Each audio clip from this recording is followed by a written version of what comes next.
Hello, we're up here, second floor, Studio F, here in New York City with my man Dave, stage man. Wave, Dave. Dave. Oh, you can't see him. He's hidden by the couch, but he's here. There he is. And there's Jedediah Bila and Griff Jenkins. Guys, I'm here on the couch, and there are 4 pillows, and I'm using none of them. And one of them is orange, and I don't even know how it got here. So you guys got to get back here so we can clean up the set. It's getting out of control here. It's like an old attic. Decorating definitely your forte, we can see. Listen, I'm in my swamp seat in Washington, and I'm proudly here, Jed. As you are. You know, Pete, you could use those as a little nap area. You know, when you don't have a segment, I don't see why the pillows can't be used for good use. It's actually a great point. I haven't done that yet, but during your first segment, in honor of you, I will take a brief nap using a pillow. There will be no sleeping. There's too much news. There is too much news, always. It's great to see you both on this Sunday escalate in that manner, and through your intimidation, hope that things change in your direction. Griff, you're right. It won't work, but it's a next level thing to start saying we're going to protest an individual where they live at their home with their family, which crosses yet another line, and they don't care about crossing lines. It does.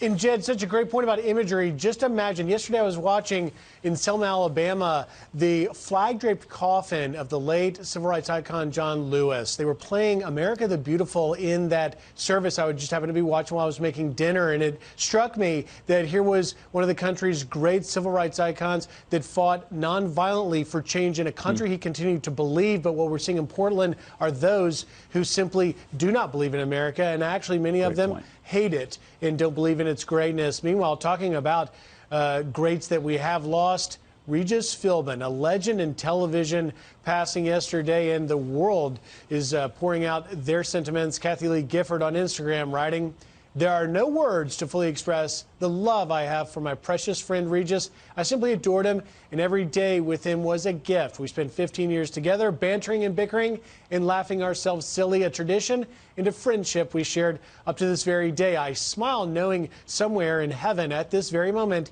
he's making someone laugh. It brings me great comfort knowing that he had a personal relationship with his Lord that brought him great peace. I send all the love in my heart to Joy, his children, to the rest of his family, and to the innumerable people he touched over his legendary life. There has never been anyone like him, and there never will be." Jed? You know, Regis Philbin was one of my favorite people to watch on TV. He did television the way I think television should be done, which is that he was warm, he was real, he made you laugh. You know, when times were tough out in the world, you could turn any show that he was on and you'd feel better. He would make you feel good inside. And I watched him with Regis and Kelly at the time, and it was just the best morning TV because you would feel like you got a break from the harshness of the world sometimes.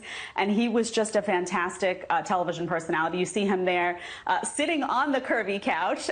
We actually have a flashback with Brian, our very own Brian Kilmeade, having an exchange with Regis. Let's take a listen to that.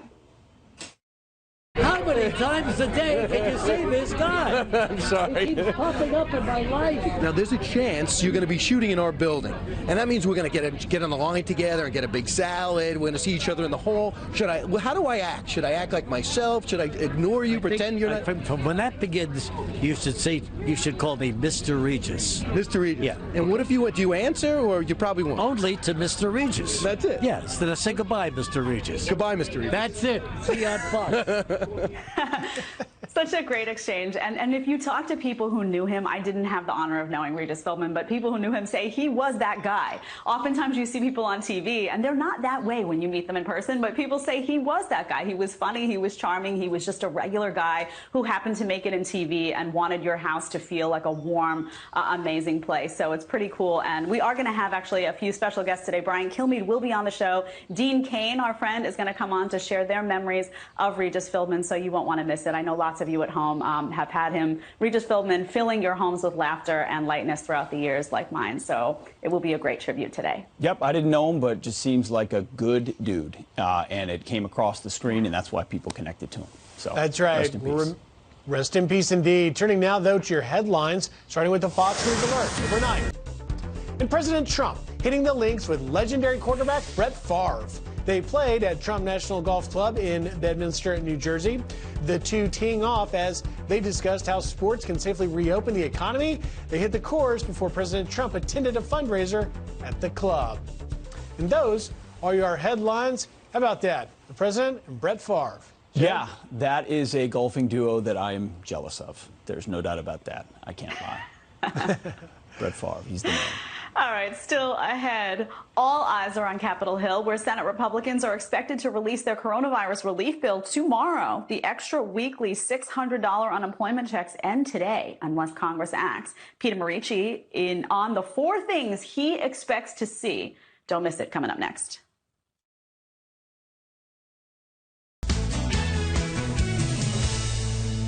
Welcome back. Well, all eyes on Capitol Hill, where Senate Republicans are expected to release their COVID-19 relief bill tomorrow. This as the $600 federal unemployment benefit expires for millions of Americans after today. Our next guest says it is essential that Congress pass another stimulus. Here to explain, former chief economist for the U.S. Trade Commission, Peter Morici. Peter, thanks so much for being with us this morning. These stimulus have come at what feel like a blinding pace. Why is it essential, and what should it look like, Peter? Well, this crisis is lasting much longer than we anticipated when the first stimulus was passed in March, and most of the benefits are running out. The unemployment benefits are essential. We have at least 15 million people that don't have many prospects of working in the next few weeks, and to say that they're not working because they're getting the benefits is silly. So I expect to see the unemployment benefits extended. It would really be nice if they weren't interrupted. They don't have to be at $600 a month. They can be at the level of which you earned before. That would be fine. So unemployment benefits will be part of it. You have heard the criticism that, it is so robust that maybe it's preventing some people to go back into the workforce. You think right now, with the possibility of another dip, that that's not something we need to worry about? How many restaurants do you think are going to be reopening on Monday morning in Portland after tonight? It's a fair point. Go ahead. There are an awful lot of places right now where businesses simply can't reopen. The northern cities are a good example. But there's also other places where the viruses are such that even if you don't have lockdowns, the foot traffic is not there. We have tracking data in this crisis that we didn't have in the financial crisis. Are people making reservations through these apps? And we also have weekly tracking data on hiring. Which we didn't have in past crises. And they all show in the last few weeks the economy turning down. So my feeling is to say that they are not taking jobs because they're getting the benefits is silly. But we can scale them back so people aren't being paid more to be unemployed than they were before. This is not a Herculean task, and I think it's being demagogued on both sides. Nancy wants to give everybody more than they earned all the way through February. More free money from the Democrats, and the Republicans are playing to their base, some of them by saying, oh, we don't want any freeloaders. The reality is aid is needed. It's time to compromise and get it done. How about the likelihood of liability protection for businesses that do want to open? And is that in there? I would think that it's going to be in the Senate bill, and the Democrats are going to have to go along. You're just not going to get Mitch McConnell to approve something without it. And he's probably going to have to pay for that with a little bit more in the way of unemployment benefits than he would like. Each is going to have to pay the other for something that's dear to them. It's deal making. That's Washington. Yeah, that's how it works. Yeah, you're absolutely right. Real quick, there's a study that just came out that reveals that 7 in 10 Americans now buy from small businesses intentionally to support them during COVID-19. How is this impacting the economy? Well, I think it's a positive thing to do because a lot of small businesses just don't have the volume to stay open, and they're frankly out of cash. We have businesses closing every day where I live, and that will never reopen again. So my feeling is if people can steer their spending towards these small businesses, they're doing themselves a favor. After all, they do want the storefronts occupied. Come this time next year, the virus will be behind us. We'll have the vaccine. Everybody will be immune and all that business. We want to have a vibrant economy when we return. Peter Morici, I hope you are correct. May you be. Thank you very much for your time. We appreciate it. All right, still ahead, we flattened the curve, and now it's time to flatten the fear. That's from doctors across the country in support of getting teachers and kids back into the classrooms this fall. More on a petition to push for that coming up next. That's something, Griff.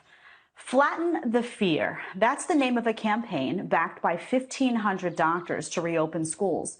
They signed a petition in support of getting teachers and kids back inside classrooms this fall. The Job Creators Network Foundation launched the initiative, saying in part, the risks of reopening schools for non-adolescent children are low, while the rewards, scholastic, social, and economic, are significant. Joining us now is President and CEO of the Job Creators Network and White House Hispanic Prosperity Initiative Commissioner, Alfredo Ortiz. Alfredo, welcome to the show, as always. It's great to have you here on a really important topic. So talk to us a little bit about this petition that's been signed by a number of physicians, what it says, and where you think this whole conversation is moving. Yeah, Jed, thanks so much. And by the way, we're up to just under 2,000 signatures already, and that list continues to grow. Look, unfortunately, parents, teachers, and students are really caught in the crossfire of an election season, of a presidential election season, between Republicans and Democrats. They're having it out. And unfortunately, like I said, the parents and teachers and students, and especially the students here, are going to be hurt. And we are very concerned about that. And that's why we asked and put this petition out there and are getting this kind of response, which is amazing. Look, you actually come from a family of teaching. You yourself, I believe, were a teacher. You know that teachers are saints in terms of, the patience that's needed to teach kids. Parents are stressed, first of all, to no end in terms of what they can do to teach their kids at home. Just because you're a great parent doesn't make you a great teacher. And we're concerned about the level and quality of teaching that really is taking place in this home, in-home learning environment. And when you think about the negative social and economic impact that it's having on our families, especially, quite frankly, the lower income households, this is a tremendous issue. And I have to tell you, Jed, this is actually very personal for me. I came from one of those lower household incomes when I was a kid. And I have to tell you, the saddest part of my day was when that bell rang at the end of the day, because I had to go back to a dad that, quite frankly, wasn't the nicest dad on the planet. And school for me was my safety zone. And it was also a way of creating community. And what we're taking away from our kids, especially in this K-8, which is what the petition is about, especially in that area, the social development aspects of going to school and of learning there is just so critical. And we're taking that away from our kids. And that's why, again, we put this petition out and we're getting the kind of response, positive response. And by the way, this is also supported with science. Science is on our side on this, Jed. Mm-hmm. We've got, first of all, CDC is making the recommendation already. Go ahead. Yeah, Alfredo, I grew up in a house where both parents had to work. There wasn't really another financial option. So I don't know what would have happened to a child like me in a situation like this. It would have been really scary for my parents to have to figure that out. One of the concerns parents have, though, is what will this look like? They're worried about sending their kids into a classroom environment where the kids are in masks all day, where the kids are in bubbles, where that important, healthy social interaction you typically find in schools doesn't exist. Is that something you can speak to at all? Yeah, Jade, there's actually a study that's been done with about 15 different countries that have already sent their kids back to school. Look, absolutely, the classrooms are going to look different. We know that because of social distancing, because of the different precautions that have to take place. It's going to look different. But look, you talk about masks. Make the masks fun. Create projects, right? I mean, make them about superheroes. Why do they all have to be black and blue masks? It looks like you're in a hospital, right? Do a lot of outdoor learning. This is a great opportunity as we go into the fall to use the outdoors as classrooms, right? You don't necessarily have to just stay in the classroom. Expand that out. And again, we're talking, Jed, about the K-8 specifically, and they're the ones that really desperately need that social development. I think our high schoolers, they have a little bit more of opportunity to be a little bit more independent.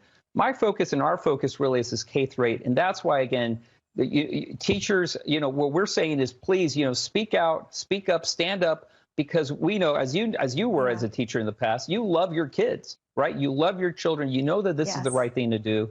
And let's not let this political nightmare that's taking place, in this election season be the reason why our kids are hurting today. Well, Alfredo, thanks so much. And you bring up an important point of teachers and schools needing to think outside the box. I also, by the way, have a Spider-Man mask, so I'm ahead of the game, Alfredo. Yes, and by the way, thanks so much for being here. We appreciate it. Hartley's birthday is in November, I believe, so happy pre-birthday. Yes. Thanks so much. Appreciate it. Appreciate it so much. Thanks, Jed. Today, late Congressman John Lewis will make the final crossing over the Emmett Pettus Bridge in Selma, Alabama. His celebration of life entering its second day after a hometown tribute in his hometown. Alicia Acuna is live in Selma with more on today's services. Alicia, good morning. Hi, good morning to all of you. Congressman John Lewis's final journey across the Emmett Pettus Bridge will go north to south, right behind me here. This will be the original path that he and 600 others attempted to take 55 years ago from Selma to Montgomery as they were demanding voting rights equality from Governor George Wallace. Alabama state troopers advanced on the group, unleashing tear gas and beating hundreds, including Lewis, as they knelt to pray. Bloody Sunday led to the passage of the Voting Rights Act later that year. In memorial services last night at the Brown Chapel AME Church here in Selma, the mayor told those gathered folks here consider this the birthplace of true democracy, in large part due to John Lewis. In my eyes, he was really coming to give birth to democracy, birth to a new nation that we will fill with so much possibility and so much promise. But it took someone of the magnitude of a John Lewis to come to help give birth to democracy in these United States of America. Lewis served 33 years in the House of Representatives, becoming known as the conscience of the Congress. In 2016, he led a sit-in on the floor of the House chamber with other members of the Democratic caucus to protest gun violence. Now, once the caisson crosses the bridge, his casket will be taken and continue on to Montgomery, where he will lie in state in the capital of Alabama. Back to you guys. Thank you so much, Alicia, for that. We are now going to bring in Fox News contributor Lawrence Jones, who's also hosting a fantastic special tonight on Fox called One Nation that you absolutely won't want to miss. Lawrence, welcome to the show, as always. What are your thoughts on remembering John Lewis today? Well, good morning, family. You know, I first met John Lewis, as I told people, when I was a young Democrat before I went over to the right. And he was one that was always supportive of young people. This is not a weak man.